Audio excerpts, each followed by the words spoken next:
I'm going to die on that hill. I think he should have gone and let go of the KO punch so that every single hit on the next stock, Incineroar stock, would allow the KO punch to come in earlier. Because KO punch literally came on the last second. It was unfortunate. I'm going to have to speak with him on our way back to Tijuana. He's getting an earful from me. Don't worry about it. Still, though, what an excellent run from the counter. It was great. He ended up placing, I don't care. He sucks. I hate the counter. 30. Okay, his counter placed 32nd, it seems. Yeah, seems like that. Yeah, like 30. Yeah, 30 something for sure. All right. We're going to get oh, nice. We got a SoCal. MFA is from here, right? I think MFA is from the Pacific Northwest. I could be wrong. MFA? I thought he was from Vegas, actually. Is he from Vegas? I could be wrong. I would believe you, actually, yeah. Yeah, no, MFA plays Olimar, if I remember correctly, and Marvelous Marco, of course, on the Toon Link. The Toon Link, yeah, the best link. Yeah, there we go, I was right. Yeah, no, both these characters are kind of like, they're like, I don't know, Olimar fell off is what a lot of people said. Like, he did get nerfed at the beginning of Ultimate. Right. And at the beginning of Ultimate, to be fair, Olimar was pretty good. And he never got fixed on the shield thingy. Oh, is his shield still? Yeah, he clips to the shield on the top of his head. Oh, right, his little antenna. Cabezón, el cabezón, the big head. Yeah, but honestly, I don't think Olimar cares too much about that. Good. Like, he's still a great character. Like, being able to have this control of the Pikmin, like all the different Pikmin at your disposal. Like, normally Toon Link is the one who can play the campier game, but when it comes to Olimar, I don't know. I think Olimar Pikmin pluck beats any projectile or Pikmin toss beats any projectile that Toon Link has. Yeah, honestly, at this point, it's gonna be a duel of who. Look at this! He's just standing there side being, and what? You can't do anything. I was just about to say that I think this set was going to be determined about who can throw more things the best or the most. And just as I was going to say that, I mean, he just starts throwing Pikmin away. I mean, after all, this is going to be a throwing game for sure. Okay, so something we just saw there is that MFA, not this time, but the previous time that Marco went for a forward air, MFA was able to whistle through it.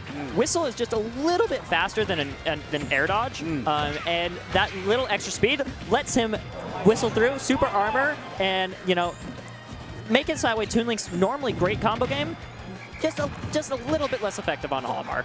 That being said, Marco's still running away with this. Definitely. I mean, he's one of the best that SoCal has to offer after all. Great start from MFA to get that stock finally out of his way, but it could be a little bit too late because Marvelous Marco has been on a tear right now. I mean, to be fair, he's been playing phenomenally. He's taking care of those Pikmin as well, and he doesn't mind the distance too much. After all, I mean, he is a throw master.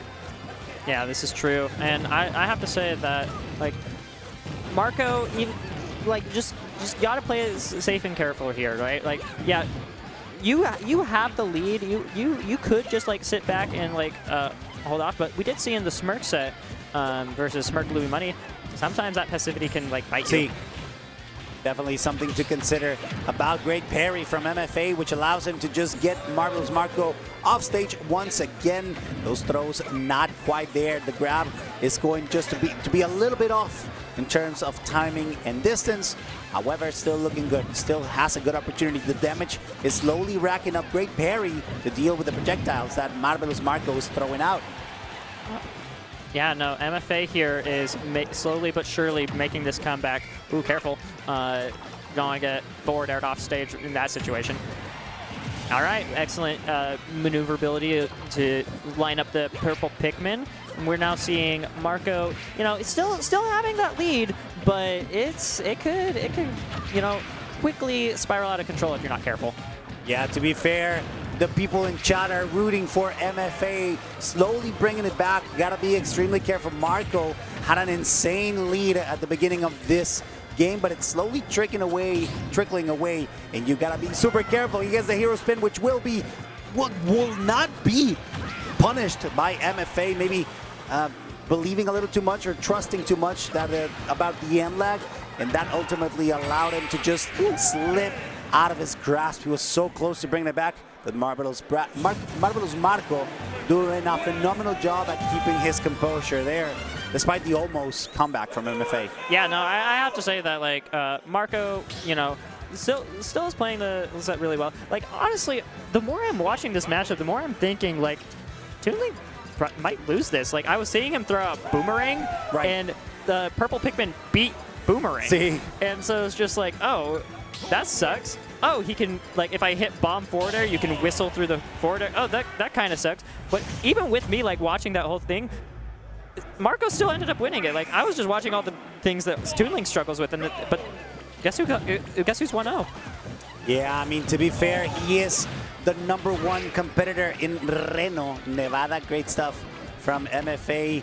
And by almost bringing it back from that first game, he's fighting one of the best that SoCal has to offer as well. I gotta say, MFA's chat approval is pretty quite high up. So there you go. And you know what? They have a good reason to be cheering for MFA here, because he opened up game 2 with a much better start than game 1. Definitely. I mean, the pressure is on. He needs to represent his region, and he's doing White it phenomenally. Pikmin unanswered, that was like 30 damage just by itself. Definitely, and it's still racking up. Great stuff from MFA. Oh, the purple? That was so smart. Wow. That was so well placed with the purple. Like, he knew, like, you're not going to expect this. Throw it out. Get dunked on. This might even be a 3-stock, by the way. MFA is playing it. It's looking quite possible. Look at him go. He gets the yellow Pikmin, maybe trying to fish him off the air once again. There's still more to go. Oh, went for the greedy down air at the end there, and you know what? Nearly losing your stock for it. But at this point, like, yeah, I'm gonna go for the style, because, like, yeah, you killed me there, but look at this lead. Yeah, he's not too worried either. He's just throwing Pikmin to make sure to deal safe damage. Oh, there you go. That's the yellow to get that stock beautifully done.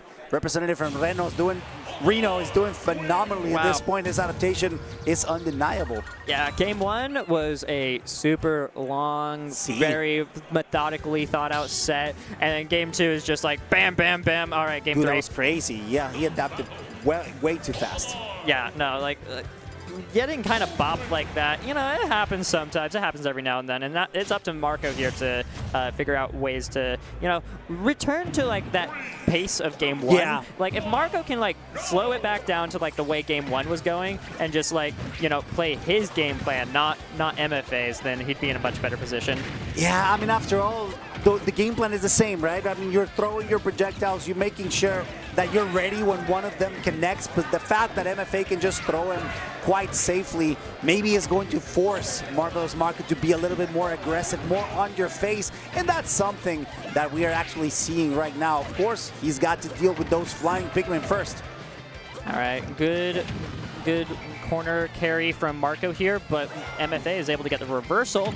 Fully charged purple. Wow. That was just the hardest call out, and he just knew. He was just like, yeah, you're gonna neutral get up here, and I'm going to blow you up for it. Yeah, that's actually quite crazy. Great stuff from MFA to bring it back, despite the fact that it was actually a Marvelous Marco who had a bit of a lead at the beginning, once again charging those smash attacks. We're seeing double purple here being very, very hard for Marco to deal with. Fortunately for Marco, though, one of them got sent off to the blast zone.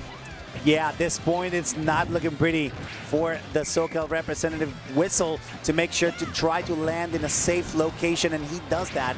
Great pressure, just following and knowing. No jump from Olimar, but that the up special is still enough of gives you enough of a mix-up to get around from it.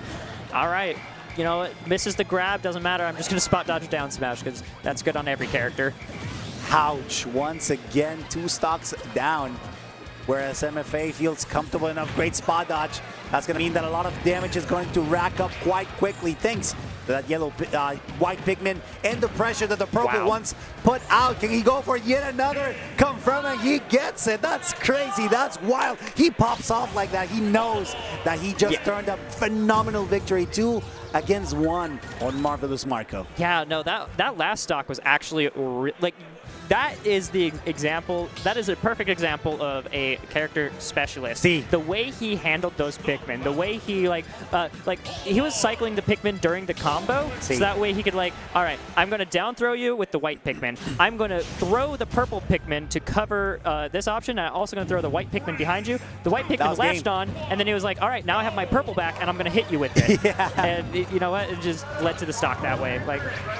We are changing scenery now. We are moving down to town and city. A bit of the KK sliders. Yeah, of course. But I was gonna say the range, the distance in the platform, the middle stage is quite big. Yeah. Of course, the ever-rotating platforms will allow them to change plans on the go, or at least adjust to those instances. But we've seen that, despite the fact that Marco wants to play on your face, MFA is not allowing that to happen, at least not safely. Yeah, it definitely feels like that Marco, you know, after those last 2 games of just getting like, you know, like it went from very, very good game 1 that like Marco won confidently to MFA destroying him 2 in a row.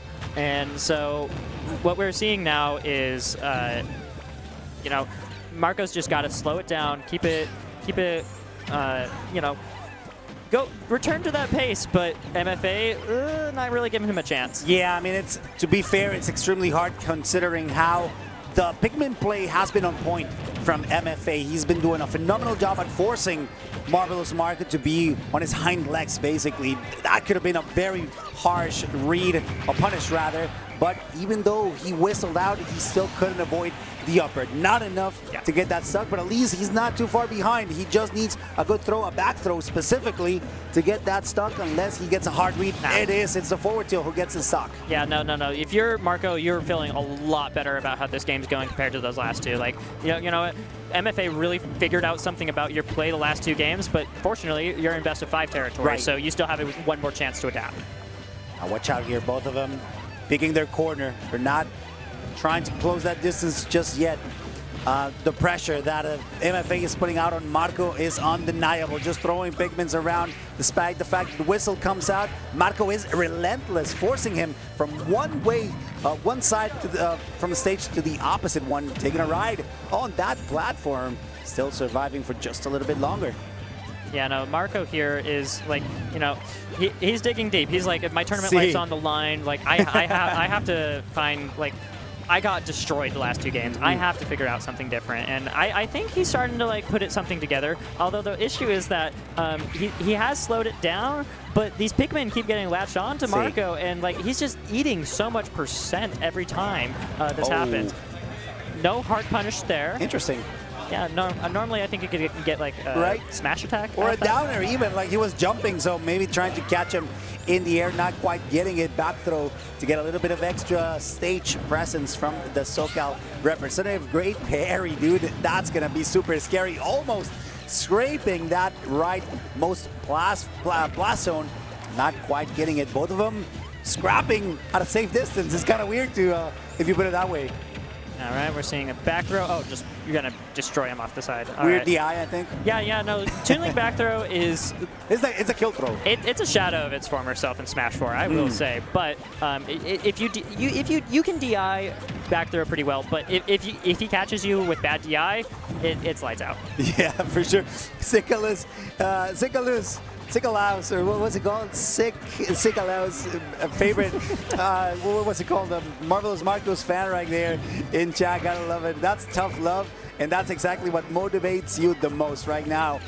Representative from SoCal doing a great job at not only staying alive, but also dealing a little bit of extra damage on what could be the last stock, or at least one of the most important stocks.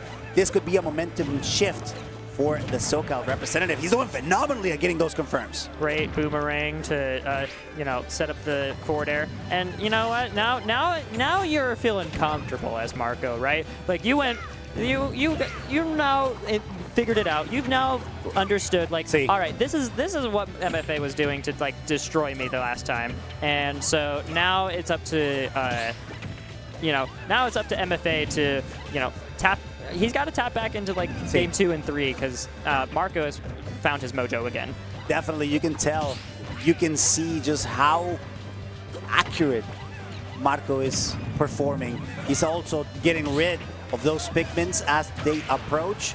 Great stuff to get MFA off stage once again. Even though he tried to recover aggressively, he didn't find the mark. Tilt just to make sure to get him off stage once again. The bomb goes up, the boomerang goes forward. No hit, no marker is hit just yet. There you go. Just that was the shield poke you were talking about. Yeah. His antenna got caught by the Nair. There you go. The Elmer finally does it.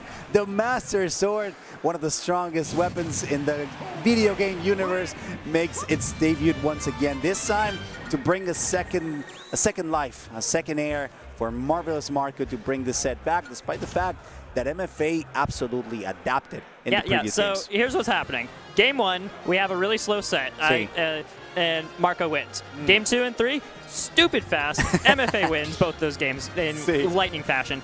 That game had 2 minutes left on the clock.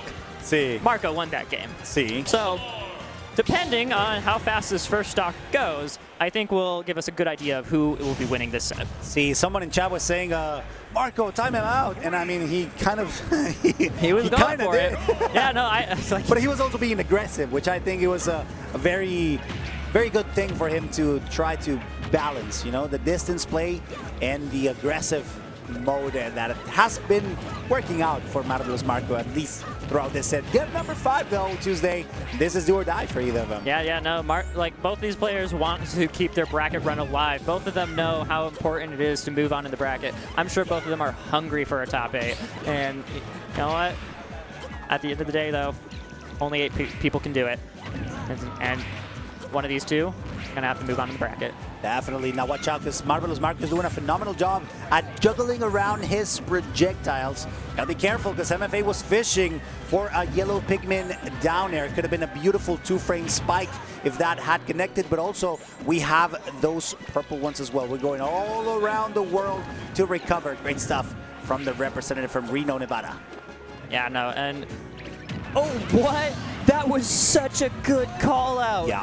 Like I bet he was expecting a roll there, but jump into up smash. Its results are still the same, and MFA has the lead going into his final game. However, not nearly as fast as game 2 or 3. So like I don't know. As long as Marco can still keep this pace, I could still see it being a good set for Marco. I like the way that he's approaching. He's just dropping bombs, and he's making sure that his approaches are somewhat safe with the Master Sword. There's a few Pikmins. There's just one Pikmin, actually. It is a purple one, and it's absolutely demolished, maimed by the Master Sword. Great up air from a Marvelous Marco, who tries to get something started. It only manages to connect with the boomerang. Off stage is somewhere MFA feels a bit of a, well, when you have your opponent off stage, MFA feels quite comfortable. To be fair, he's very good at putting pressure out from the safety of the platform, thanks to those Pikmins that usually are very well placed all around the stage.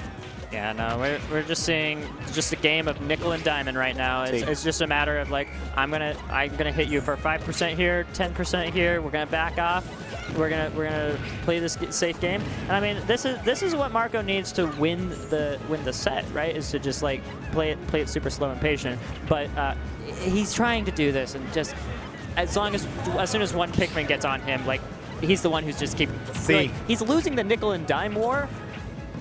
But it's still very close. Also, we need to keep track of where the Pikmins are, because sometimes they just interrupt the boomerang, which is such a pivotal move necessary for a Toon Link to get those reads. Oh my god, get those extensions, but getting that read is absolutely insane. Great stuff from Marvelous Marco to get a very solid lead. He could still make wonders, make marvels with this lead. I mean, the thing is that he needs to avoid the rain, the incoming downpour that are these Pikmins. Every time they show up, you know that he needs to either handle them or perfectly avoid them. Yeah, no, Marco here, he was actually the one with the deficit for majority of this game. But Marco, even with that deficit, he's not been wavering from his game plan. He knows how important it is to not let MFA get those advantage state combos, because like that's how he lost those other games. It's just he got kind of blown up super quickly. But you know what? We've seen MFA combos already. The rocket ship. There they are. Oh, that's a lot of damage on Marvelous Marco as soon as he lands off the Angel platform. Just like that, things are even once again, 60% on each head, and this is the last stock, Tuesday. Yeah, no, like I was saying that Marvelous Marco finally got the lead back after like grinding for it for 5 minutes, and then MFA just comes off the platform and is just like, all right, you're at 80. Time him out. I don't think we're seeing a time out of this game. I don't think so either. Look at him go charging the hero spin. The Bob covering the roll? I've never seen that before, It was actually. absolutely perfect. That's so smart. Absolutely necessary there. Otherwise, that could have been a clear punishment from MFA dash attack just to get him off stage once again. Marvelous Marco struggling to find its marker, but just constant pressure from him. MFA has not had a chance to refresh Pikmin for a few minutes. And, you know, he got him back now. But, like... In la mano. Ooh, we got a pop-up. That's amazing. Great stuff from MFA, just going for the hard read, knowing that he had to gamble everything there, or maybe he didn't have to, but that was the right call for him. Marvelous Marco is out of the competition. People in chat are happy about it. I mean, some people in chat are sad about it too, because they were rooting for their boy, Marvelous Marco. Hey, you know what though? At the end of the day, that was a great set. Yes. And even with the pop up there, mad respect to our competitors. He here. deserves it. Like it wasn't just that MFA like won and popped off, but like Marco then gave him a hug afterwards. Like he knew that